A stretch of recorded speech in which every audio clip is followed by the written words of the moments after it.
શું નામ છે આપનું? સુરેશભાઈ, સુરેશભાઈ, કયું ગામ છે? રાજકોટ. રાજકોટ. શું પ્રોબ્લેમ હતો?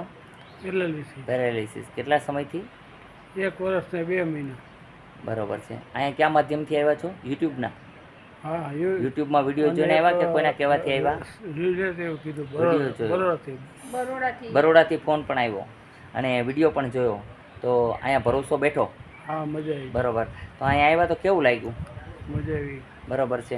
હવે કેવું છે, હાલવા ચાલવામાં, હાથ સીધો કરવામાં સારું છે કે નહીં? લાકડી વગર આમ મજા હલાય છે, લાકડી વિના હાલી શકો છો. બરોબર છે. અને પગના આંગળા પણ હવે સીધા રહે છે. બાપુ કડક છે પણ મજા આવે છે. હા, મજા આવી. દાંત કઢવતા ઇલાજ કરે ને. તમને કેવું લાગ્યું દીકરી? આનું કામ સારું લાગ્યું? 15 દિવસની અવધિ દઉં છું. 15 દિવસમાં તમારા વરને એકદમ હાથ બાદ ઊંચા થઈ શકશે. અત્યારે હાલતા ચાલતા કરી દીધા છે, કોઈ ટેકાની જરૂર નથી. સંડાસ બાથરૂમમાં પણ જઈ શકશે, કોઈ એને પ્રોબ્લેમ નથી. પેરેલિસના હુમલામાં ભાઈ આવેલા હતા. અત્યારે પેરેલિસગ્રસ્ત વ્યક્તિને 10 થી 15 મિનિટ અને અડધી કલાકની અંદર ભાઈને સ્વસ્થ કરવામાં આવ્યા છે. કારણ કે ટાઈમ લઈ અને એનું કામ કર્યું, જે એનો પ્રોબ્લેમ હતો એ સોલ્વ કર્યો છે. હા, હેઠે બેસીને એ ઊભા ન થઈ શકાય. એ ભાઈ જાતે બોલે છે, તમે સાંભળો. હેઠે બેન ઊભો ન થઈ શકતો, હાથે ઊભો થઈ ગયો.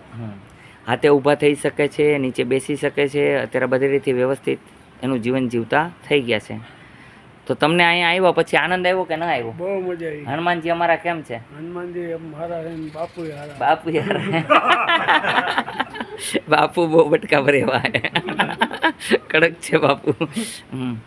અહીંનો સમય છે સવારે 9 થી 12, સાંજે 4 થી 6. અહીંયા આવવા માટે આટકોટથી ગરણીથી થોરખાણ રોડ ઉપર આદેશ આશ્રમ આવેલો છે. સોમવારની રજા રહે છે, સોમવારે ન આવવા નમ્ર વિનંતી છે.